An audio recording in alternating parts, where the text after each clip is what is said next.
we're all interconnected, right? Our cities connect to our county governments, connect to our state governments, and we connect to our federal partners. But unfortunately, our defenses have these seams, they have these gaps where we're not so integrated in our defenses and our information sharing. Welcome to Cyber Focus from the McCrary Institute, where we explore the people and ideas shaping and defending our digital world. I'm your host, Frank Cilluffo, and this week we have the privilege to sit down with two state leaders on the front lines of our cyber challenges, the Chief Information Security Officers for the state of Arizona, Ryan Murray, and the Chief Information Security for the great state of New Jersey, Mike Geraghty. Gentlemen, thank you for joining us today. Yeah, thanks, Frank. Ryan, I thought we'd start with you and maybe paint a picture. So what does a day in the life of a CISO in a big state like Arizona, what's your op tempo, what's your battle rhythm, what's your cadence, and what do you worry about when you get up every morning? Oh, geez, yeah, that's a big question. So thanks again for having us here, Frank, and bringing the state's perspective to this conversation. For me personally, I don't sleep, so that's a good start, and I worry about everything. So we're a bit unique in the state of Arizona in that the state CISO's office is under the Department of Homeland Security within the state of Arizona. And because of that, we've expanded this mission out to really focus on really everything in protecting the state. So that's critical infrastructure, that's working with our private sector. Historically, the state CISO has been sort of inwardly focused on the executive branch agencies, on the state agencies that they're protecting and defending. We've really expanded that mission out to look holistically across the entire state. So my day starts usually trying to figure out what's going on across every government entity within the state of Arizona. Have we had any incidents in the past couple of hours? Are we sharing information appropriately with our partners? What's going on across sort of broadly the scope of everything that we're paying attention to. Awesome. And Michael? It really the same thing. So Arizona and New Jersey are the only two states in the country where cyber is organized under our Office of Homeland Security and Preparedness. So Ryan doesn't sleep. I get up about 4 a.m. and that's when the day starts because there's no emails coming in then. And that's the time that you can really develop what's going to happen the rest of the day. And then it's just a fire drill. The rest of the day is you're reacting to different things and addressing different things, whether it's at a water sector utility or whether it's within state government or municipal organization. So like Arizona, ours is a holistic and whole of state approach to cybersecurity rather than just focusing on state government. And it's more than simply ensuring that everyone in the state systems are up and running. It's really getting to all the partners and whether at a local or community level or critical infrastructure owner level. I'd be curious sort of what threats, as far as I see it, you're facing the same threats that the United States government is facing and don't necessarily have the same level of resources or capacities. I'm not suggesting you don't have capacities, you do, but you have to do more with less. And I'd be curious how, firstly, to give a little bit of a sense of the threat snapshot that you're seeing every day, and then how do you maximize those resources? And I think looking at it through a homeland lens is actually constructive.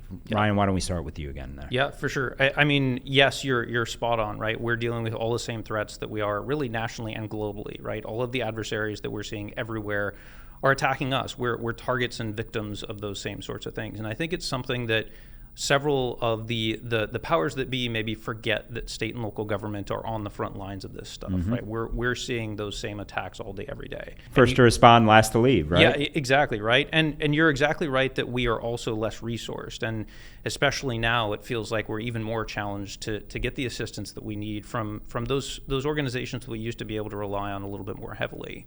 So trying to figure out creative solutions because we're all sort of facing the same fight and we're all interconnected, right? Our cities connect to our county governments, connect to our state governments, and we connect to our federal partners. So seeing that interconnectedness of sort of the digital world, but unfortunately our defenses have these seams, they have these gaps where we're not so integrated in our defenses and our information sharing. So figuring out ways that we can better sort of stitch that stuff together. And one team, one fight. Easier said 100%. Than done. I think we indeed. All know that, but it's challenging. Mike, any differences from your perspective? Really all the same, but we've got to figure out a way to maximize the resources that we do have. And the way that cyber's always been done in the past is really tactical. But having a strategy where we're working, that collective defense strategy, where we're all working together at the local, the county, the state level, private sector partners, working with the federal government. I mean, there is no one organization that is going to be able to defend themselves against nation-state actors, cyber terrorist organizations, transnational criminal groups, and even the hacktivists or low-level hackers and stuff like that. But when we team up together through a strategy that, again, maximizes our resources, that's when we become that much stronger. Can I ask, sort of the physical cyber convergence is a huge set of issues, and the fact that you guys are both nestled in a broader security framework, does that yield special opportunities and fruit? Yeah, absolutely. So we work really closely with our Public Utilities Commission to understand the regulated utilities that they're supporting and pushing regulations on, is what are the threats to those utilities that exist within Arizona. And for those that don't know, we have a large nuclear power plant in Arizona that is a bit unique for us. Frankly speaking, they're probably doing okay, better than most of the smaller utilities. But you start talking about the rural communities that we're working with, the cities and towns, the counties, they've got their own municipal water supplies. Maybe it's, 2 or 3 wells and a pump. And those resources are significantly less than, say, the larger cities like Phoenix or Tucson. So understanding how do we better interconnect all of those small rural communities to what we're doing, to what the states and the counties are doing, so we can share with them the same threat intelligence that we're getting from our federal partners or from our other state partners. And I would imagine, Ryan, you would also have some very unique data that the feds don't necessarily see every day, especially dealing with transnational criminal organizations and the like. How would that look? Yeah, I mean, it's a great point, right? So as you're probably aware, Arizona is a border state. So we've got some interesting stuff happening. And there's been some open source reporting that's talked about the cartels that are doing more, trying to get information out of DOJ and some of the other information that's being collected on FBI informants, right? That's sort of unique for us, trying to figure out how do we connect some of those dots where we're seeing these criminal organizations now designated as terrorist organizations that are starting to branch out into cyber attacks and cyber intrusions to further their criminal enterprises. And collection. I mean, they can buy whatever capability they need. Mike, anything sort of unique from New Jersey? Also, the physical cyber convergence? I think it is pretty unique. And go back to 2011, our Board of Public Utilities that regulates the utility sector, the energy and water and stuff, they required those utilities to report any attacks against their SCADA systems to Homeland Security. That's going back to 2011. 2017, the legislature passed and the governor signed into law what's called the Water Quality Accountability Act. And again, that's not just the regulated utilities, it's also the small municipal utilities that have to join the NJKIC. We're an information sharing and analysis organization. We share threat intelligence, best practices, those types of things, but also to report incidents into us. And then we provide all sorts of other services through grant programs like the SLCGP, the State and Local Cybersecurity And we're Grant definitely Program. going to go to that. So. And we have the state safe drinking water cybersecurity grant as well, where we're providing services to them. On a monthly basis, we have a call with all the CISOs of those regulated utilities, both in the energy and telecom and water sectors and stuff like that. So the relationship is great, building that trust so that they're sharing information with us and we're sharing information with them. It can't be a one-way street. That's great. And given you have a law enforcement background, where do you see LE or the law enforcement enterprise fitting into this picture? We've got a great relationship. So in Homeland Security, obviously counter-terrorism and counter-intel, they have law enforcement. We've got law enforcement officials there. But also with the state police, cybercrimes, with the FBI and DHS, we've got a relationship with them in New Jersey that's never been better before. Right. And having that law enforcement background going back into the 80s and 90s, that wasn't always the case. Today, I speak with the FBI more, supervisory special agent on cyber, than I do my wife. And it reminds me, especially as we're just past the anniversary of the worst day in our country's history, 9/11, but the importance of not exchanging business cards when the bomb goes off, when something bad happens. This stuff is sometimes hard to codify, but it's more important than anything else because it really comes down to trust, right? And I would imagine in Arizona you've got similar situations, and how do you and the Fusion Center in particular, I remember had some unique capabilities that none of the other Fusion Centers, and I, not to be trite, you saw one was right. The old saying, but Arizona's was really good from from a perspective of understanding some of the threat actors. Anything unique there? Yeah, I'm glad you brought that up, because it's something, again, unique for both New Jersey and Arizona, where our cyber office, our security operations center for cyber in Arizona, sits within our Fusion Center. Mm-hmm. So we're literally down the hall from our law enforcement partners, from our DHS, INA partners, from CISA, from FBI, coming in and looking at it from that perspective of public safety, mm-hmm. but also now adding in the sort of all threats, all hazard assessment to make sure that we're sharing that information appropriately. And then they have the tendrils that go out into our local government. So the DPS, the Department of Public Safety, that essentially runs the Fusion Center for Arizona, runs a threat liaison officer program. So they have tendrils in all counties, all cities. They're putting officers out there and going and training with them. They're not DPS employees, but they're bringing in these local law enforcement officers to teach and train them what these threats look like, how to respond to them, and then ensuring that information comes back to the Fusion Center. And how are you serving underserved communities? Because Arizona is a big state, very diverse. You have all sorts of different entities you're there to serve. How do you go about doing that? Yeah, and I appreciate you bringing it up, because it's something that's really near and dear to my heart. So I was born and raised in Arizona. I grew up in a little southwestern town called Yuma, mm-hmm. and my mom was a school teacher. My mom was a school teacher. My dad was in law enforcement. So this understanding of like, look, we've got these communities that just don't have the resources they need.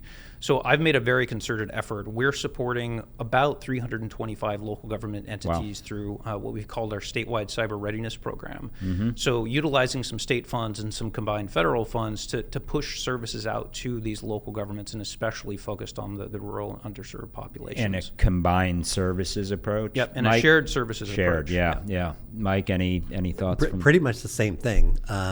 New Jersey is a lot more densely populated, mm-hmm. But we do have just about every town is under 50,000, so it's considered a rural community. But lots of critical infrastructure and lots of farming, right? So lots of critical infrastructure. Yep. You just think of that corridor up the New Jersey Turnpike and all the critical infrastructure there.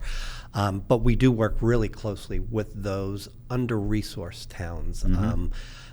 Providing them services. They don't have the personnel, they don't have the expertise in a lot of cases, they don't have the resources. So how do we actually provide those? And that's something, again, we talk about the SLCGP, we focus on that, making sure that they have the resources that they need. And we're going to go there, because SLCGP, the clock is ticking on that to be reauthorized, and I would love to sort of get both of your thoughts on how you've utilized the funding thus far, and is it as essential to you as it is to, at least what I think it is to me, to ensure that funding continues? Ryan, we'll start with you. Yeah, so absolutely, 100%. It's something that we need the resources, all the funding and resources that we can get.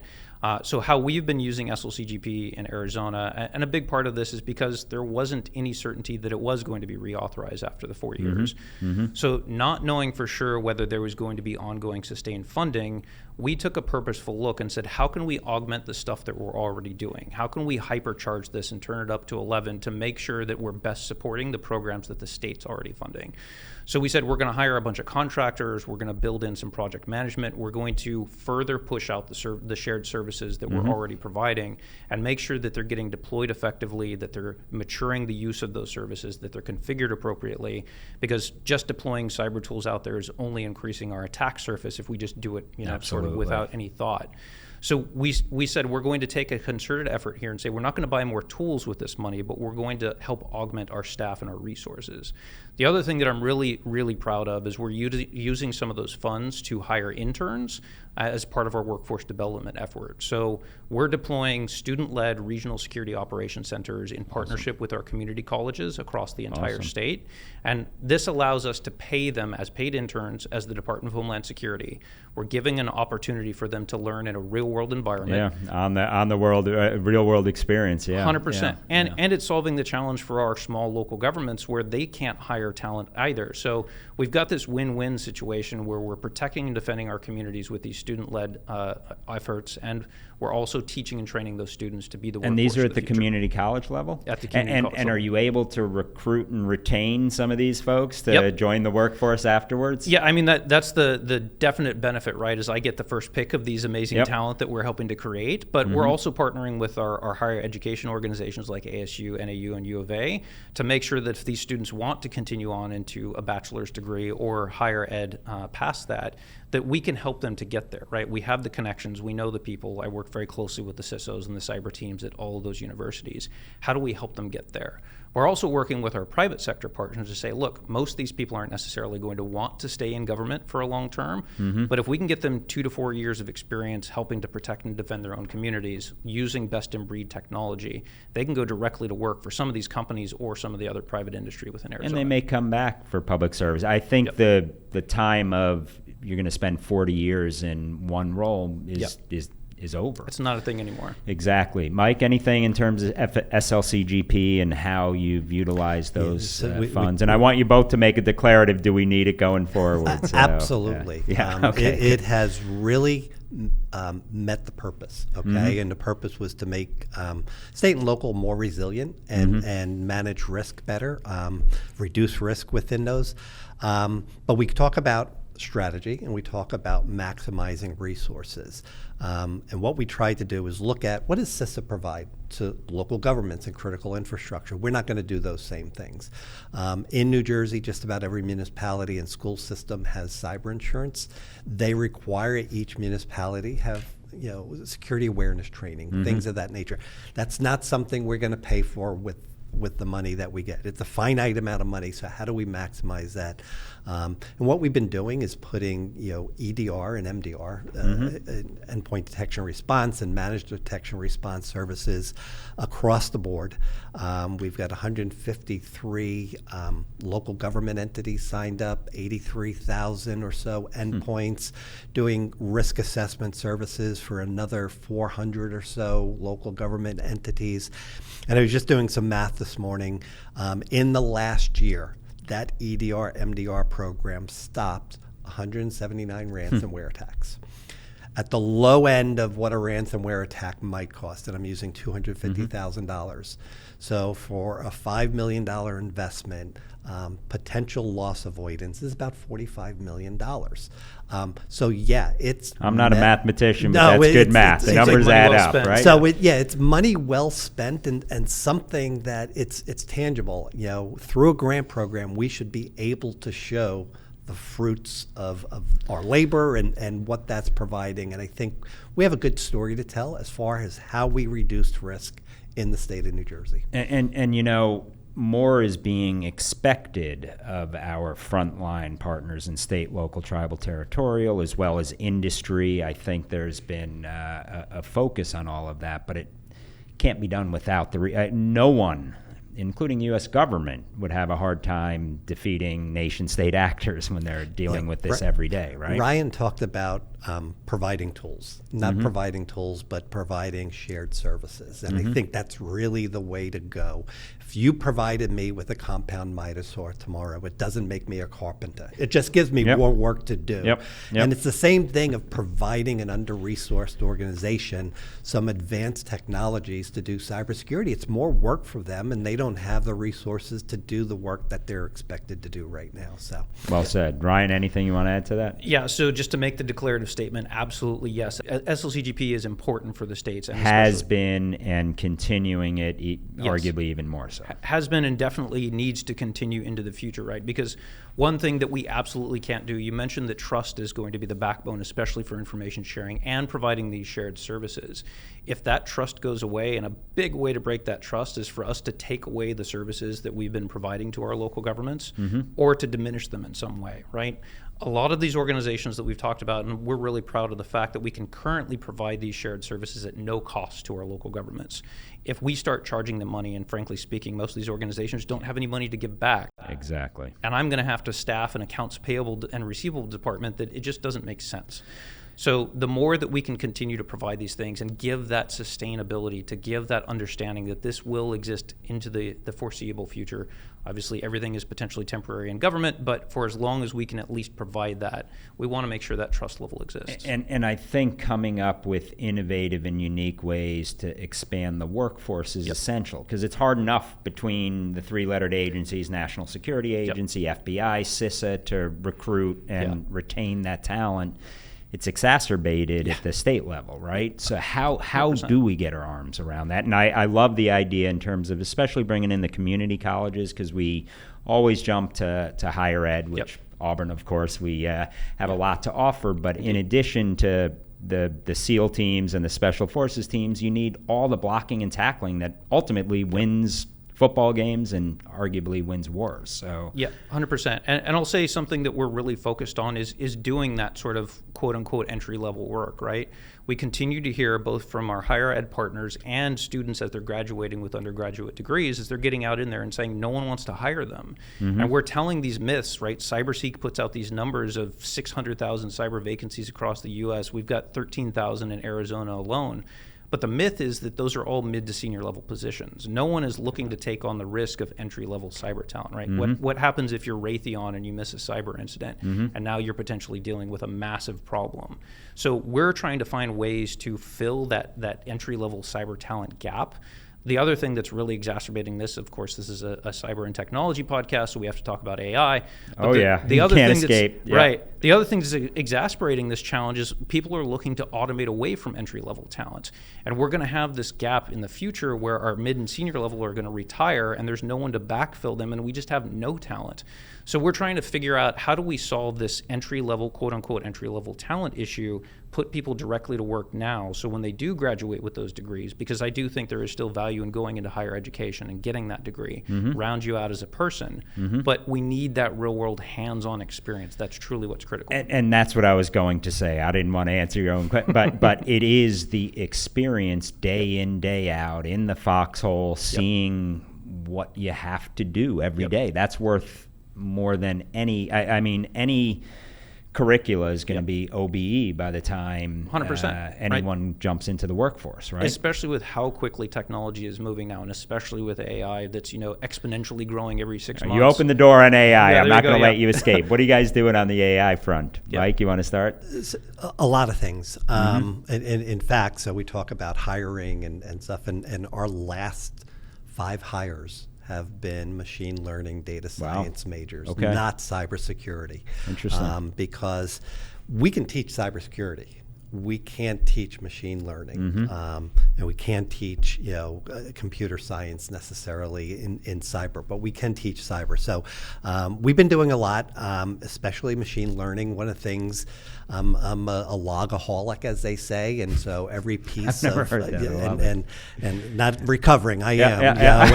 And so we take in about 26 billion security indicators daily. Wow. Okay, daily, and we can't process that without machine learning and AI tools, and so the team that we've been building is we call it our data operations, analysis, and intelligence. It's do AI, basically. And they're building AI tools for us, machine learning tools, to look at things that some of these technologies are not catching. So augmenting our email security tools and augmenting some of our web security tools and things of that nature, looking for algorithmically generated domains that bad actors use for malware propagation. looking for signal for your transforms in the noise of what network traffic is going on throughout the state. So lots of stuff, especially on the machine learning side. We're also taking Gen AI. You can do a lot of automation without Absolutely, AI, and we should focus on doing that. But where it makes sense to use generative AI, that's what we're trying to do. So writing reports for risk assessments is really time and labor intensive for an individual. Can we have Gen AI? And so we've got a pilot that we're actually doing that so that we can actually write a report, provide it to the organization that we did the risk assessment for. And we're still just working on some of the bugs, some of the gotchas, because you can't give them a report that is inaccurate. And that's really the scary part. But you also can't wait for it to be perfect. You have to learn, Exactly. right? That's part of it. And if you're going to drop a ball, drop it quickly. So, Yes. Ryan, anything? Yeah, so a lot going on in Arizona. So someone I was talking to earlier this week sort of bucketized these three things, and I love this. I've internalized it, but I'm going to start using it now. So we're figuring out how do we defend from AI, because we know threat actors are utilizing it to be better, faster, and stronger. Yep. How do we defend with AI? So all the things Mike talked about, right? Security is basically anomaly detection, and AI does this really well. And generating reports kind of sucks. So how do we take that off our plate and give it to something that can do it? And then defending our own AI, right? So understanding that we are using AI in state government, not just for cyber, but for all of the collective things that we do for government business functions. And we know people are going to continue to want to do more with that. So how do we make sure that that data is being protected? How do we make sure that we're maintaining privacy and data sovereignty? How do we make sure that these models aren't being poisoned to be used against us? So collectively, all of those things. And I'll say our governor's been sort of on the forefront of this, fortunately, stood up an AI steering committee, bringing in public sector and private sector partners, bringing in higher education to talk about how do we make sure that we're doing AI securely in government, that we're protecting the data that we have that's been entrusted to us by our citizens. How do we make sure that we're building the workforce of tomorrow to understand that AI is going to be a big part of this? And of course, how do we make sure that we're doing all this stuff with a security mindset? So I'm really glad you touched on that, because most people look at AI for security. How does it help Blue? Or they look at it through the adversarial, how does it help A? But securing the AI itself, the governance challenges around that are mind-boggling. And quite honestly, I think we're just starting to recognize what some of those challenges are. But if we're not doing it, we're overtaken by events. So we don't want to look through rear view mirrors and see what we coulda, shoulda, woulda. I'm glad that you're taking that on. On the governance side, New Jersey? Oh, absolutely. So I'm on the steering committee for AI in government. Just like Arizona, New Jersey, leading the way, if you will. We've got a partnership with Princeton University on our AI efforts. We have a chief AI officer.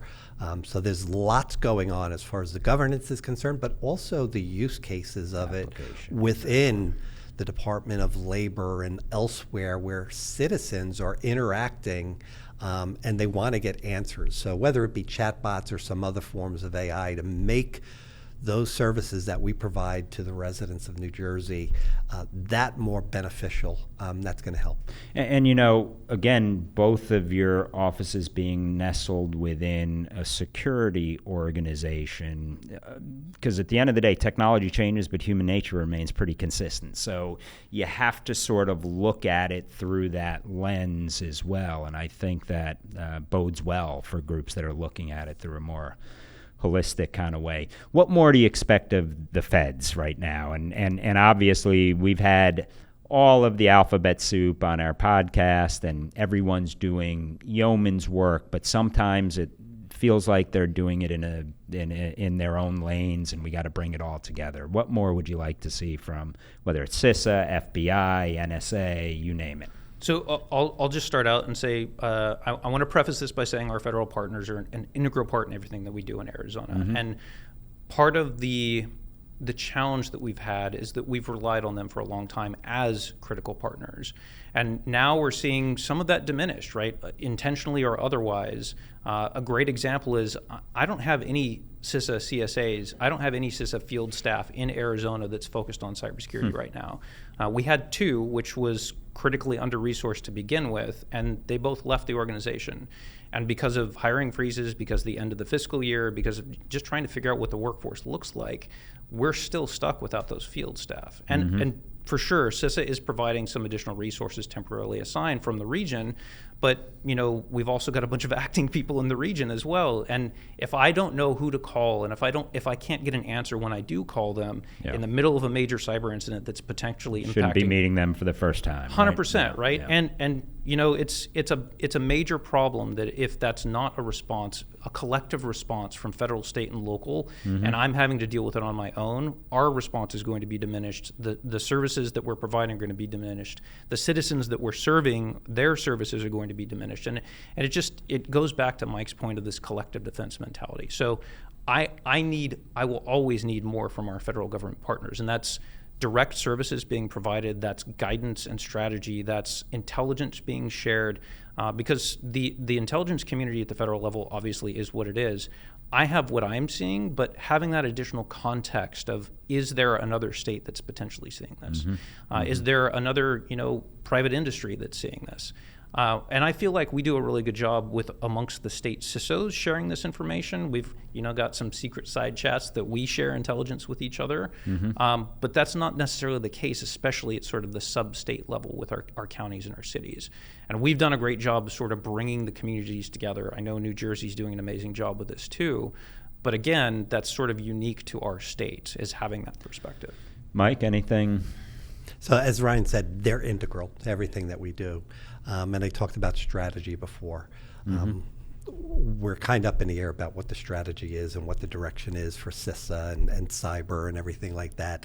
And we pivot off of that. So that's what we're really looking for, is some direction from up high to make sure that we can leverage whatever resources they're providing to the maximum effect that we can.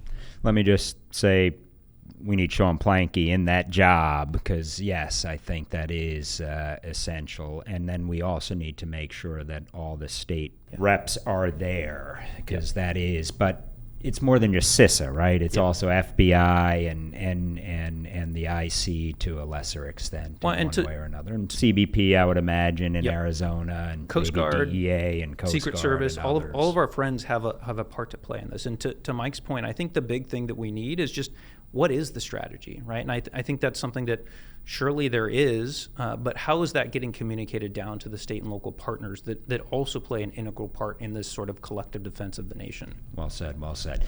What about critical infrastructure owner-operators? How do you engage? Because at the end of the day, they own a vast percentage of the infrastructure that is essential to our economies, our public safety, and obviously our national security. How are you engaging with critical infrastructure owner-operators? So we have our monthly meetings that I talked about with all the CISOs of those.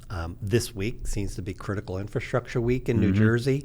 Technically, it's in October, right? It is, but we met with them yesterday in the FBI on some of the threats and some of the other things that we're seeing. We've got a class going on ICS and OT security for the whole week that we're providing to water and energy companies in New Jersey. It's more than just meeting and talking and telling them what you're going to do. It's actually delivering on what you say you're going to do. So not just talk the talk, but walk the walk. And that's how you build trust. And we've got a great relationship in New Jersey with them. Continues to grow, as supported by the governor's office and the entire administration, because they realize how important that is. New Jersey is the most digitally dense state in the nation as well. And so working with them. I didn't know that. Yeah, it's interesting when you think of all that goes back to Ma Bell, or the cable landings and all of those different things. It's really important. We've got the World Cup final coming up in 2026. We've got Sail 250. All of those things require that coordination, not only with the federal government, but the private sector as well, critical infrastructure. who runs water for the stadiums, who does power for the stadiums, what hospitals are in the area in the event there is an issue that, mass casualty or anything like that. So working with all those critical infrastructure entities is really important. We've been engaged with them for quite some time and just want to continue to build that relationship. Awesome. Ryan, anything particular there? Yeah, so I'll just touch on, we don't have specific statutory authority, especially over the private utilities, right? And as you mentioned a couple of times now, a lot of that critical infrastructure is in the hands of private industry. So we've been trying to work, again, building that trust level, going out and building the relationships, working with our Department of Public Safety, who does have some authorities to go out and provide assessments to our critical infrastructure partners, and working in partnership with them. So as they're doing their physical assessments, we're doing cybersecurity assessments. And again, this is all voluntary, so it has to be trust, it has to be relationship-based. And maybe not to put too fine a point on it, but CISA is our critical infrastructure partner, right? Exactly. And when we don't have cybersecurity advisors, when we don't have physical advisors, when we don't have our chemical inspectors, because that was another program that wasn't reauthorized. Yeah. Right. So that touched New Jersey too, I think. Just a little bit. Yeah. So when those partners aren't there, we're having to try to figure out these creative solutions where how do we continue to protect our critical infrastructure? And as you're probably aware, water's kind of important in the desert. So making sure that our water utilities, both public and private, are well protected. The letters that came out from EPA and NSC last year, working very closely, saying, governors, figure out how you're protecting water in your states. So we're working very closely with all of our water utilities to make sure that's happening. Are either of you building that out internationally as well? Because there are other countries like Israel and others who face daily cyber incidents in that sector. Anything there that... Yeah, so we NJKIC, the New Jersey Cybersecurity and Communications Integration Cell is what it stands for. I didn't make that name up. So the NJKIC has a membership, and it's free for any resident of New Jersey, but anybody else. We've got all 50 states signed up, but we also have other countries that are members of the NJKIC where we're sharing intelligence as best as we can, and they share things with us. So learn that early on, with because those are all movies coming to a theater near you, right? Cyber is borderless. Okay, Exactly. There is no New Jersey or Arizona. We're all just one attack surface for anybody in the world at any time of day and night.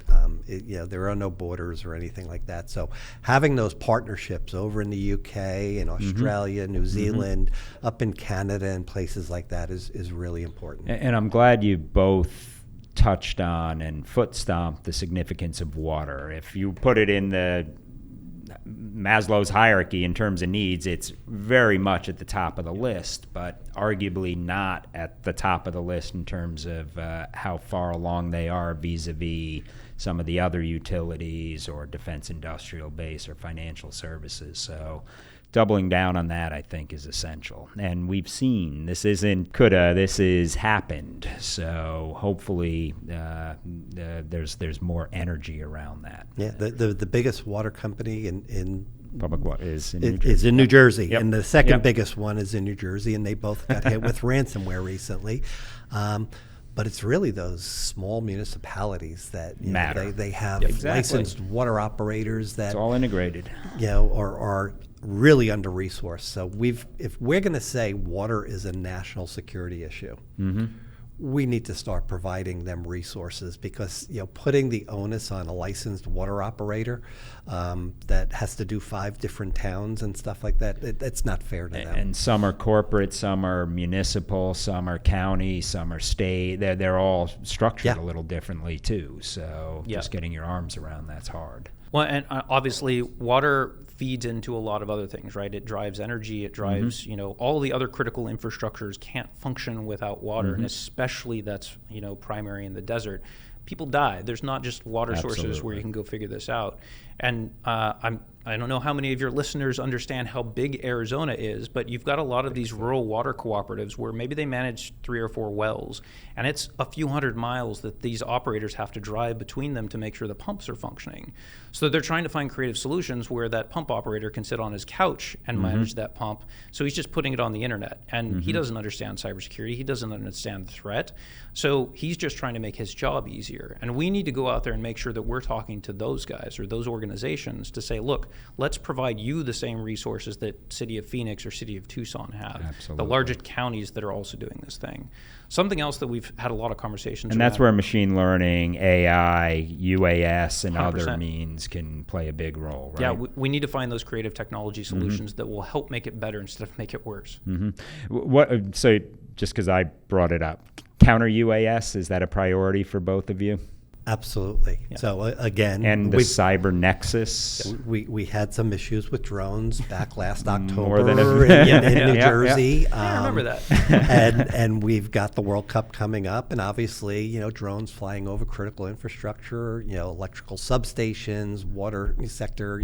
So that's been a big issue. That's something I'm not directly involved in. Are there any except from DJI drones still in? There are DJI drones all over, and they've got components in there that allow them phones up. not to talk Yep. to China anymore. But there are DJI drones all over the place. But counter-UAS is something at the state level. We don't have the authority for mitigation efforts yet. That's something that we are working with the federal government on. And there's challenges within the federal government. Is it Secret Service? Is it in an NSSE event? Depending upon circumstances, different actors have different roles to play. So, yeah, it's a big issue for us. Ryan, anything there on that? Yeah, very similar to what Mike said. So bucketing this again into sort of two buckets is how do we defend against adversarial drones and how are we protecting our own? And unfortunately for us, yes, we still have DJI in our environments because, frankly speaking, talking to our law enforcement partners, they're cheaper and they're better technology, right? They have the functions and capabilities on those flight systems that the American-made ones just don't have yet. So we've tried to push that. We've tried to push them to make sure that they understand that there is a potential risk here and how do we build some security controls around it, and understanding that these things, if you're plugging them into the internet, if you're putting them on your state networks, that there is a potential concern that we need to protect against. The other piece is, again, as he mentioned, the authorities are limited at state and local government on how you can respond to adversarial drones in your airspace, working with our federal partners, FBI and DHS, and making sure that they're understanding that when we do see these things, we're helping them to get to where they need to go to get it done. And I would imagine there's some unique, given a border state, that entail with UAS and the like. Gentlemen, what question didn't I ask that I should have? I would say, how do we sustain what we're doing going forward? I know Ryan touched on the workforce development, the community colleges. I'll say this past summer, we actually had what we call an internship, Cyber Patrol, for 3rd to 5th graders. Awesome. And then another 3rd to 5th graders. 3rd to 5th graders to introduce them to cybersecurity and what the profession is. And same thing, we did middle schoolers, 6th to 8th. We have a high school internship program, the college internship, the externship programs. We've got to build that workforce. We can't just expect those 600,000 jobs to be filled, that CyberSeek says. We've got to build the workforce that we need.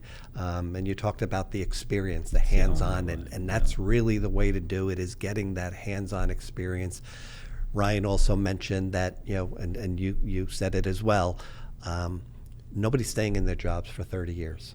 So we've got to take that talent, train them up, move them into the critical infrastructure sector or the businesses in New Jersey. It keeps New Jersey cyber secure. And not to add a footnote here, but the old Goldwater-Nichols concept in terms of having to sit in different services, we need that with industry and government. And when I look at the public-private partnership, I'm sort of where a lot of nouns, not always a lot of verbs, but the only way you get that working is through operational collaboration, going through crises together. That's just the only way you really learn. But I'm sorry to put words in your mouth, but I'm passionate about that. Ryan, what questions didn't I ask that I should have? So it's almost like you read my mind, because I was going to say I often get accused of talking through these things in sort of like the high-level philosophical big problem perspective. So the question is, what can we actively do to provide the help that you need? And that's a question for you collectively and also our federal partners, right? So I think talking directly about what can we do, what are the services that you need, whether that's directly providing services from CISA, There's a lot of stuff that CISA provides that people still don't know taking exists, advantage right? of, yeah. And especially as other partners that we've relied on in the past are potentially shifting models to different ways, what are the things that are out there? And I think just telling the states and telling the locals, these are the services you can take advantage of, help us to do better with those things, help us to message that, help us to collectively bring this together, to see us as a true partner, right? Especially for our federal partners, see us as a true partner, not just as like, we got to deal with those state guys, right? Work with us as if we are an extension of the U.S. government, because we are. So I would say the question is, what are the concrete actions that we can take to actually help make that happen? Gentlemen, thank you for your commitment to public service where it matters most in our communities. Thank you for fighting the good fight, and keep fighting. So thank you both. Thank you for joining us today. Yeah, thanks, Ryan. Appreciate it. Thank you for joining us for this episode of Cyber Focus. If you liked what you heard, please consider subscribing. Your ratings and reviews help us reach more listeners. Drop us a line if you have any ideas in terms of topics, themes, or individuals you'd like for us to host. Until next time, stay safe, stay informed, and stay curious.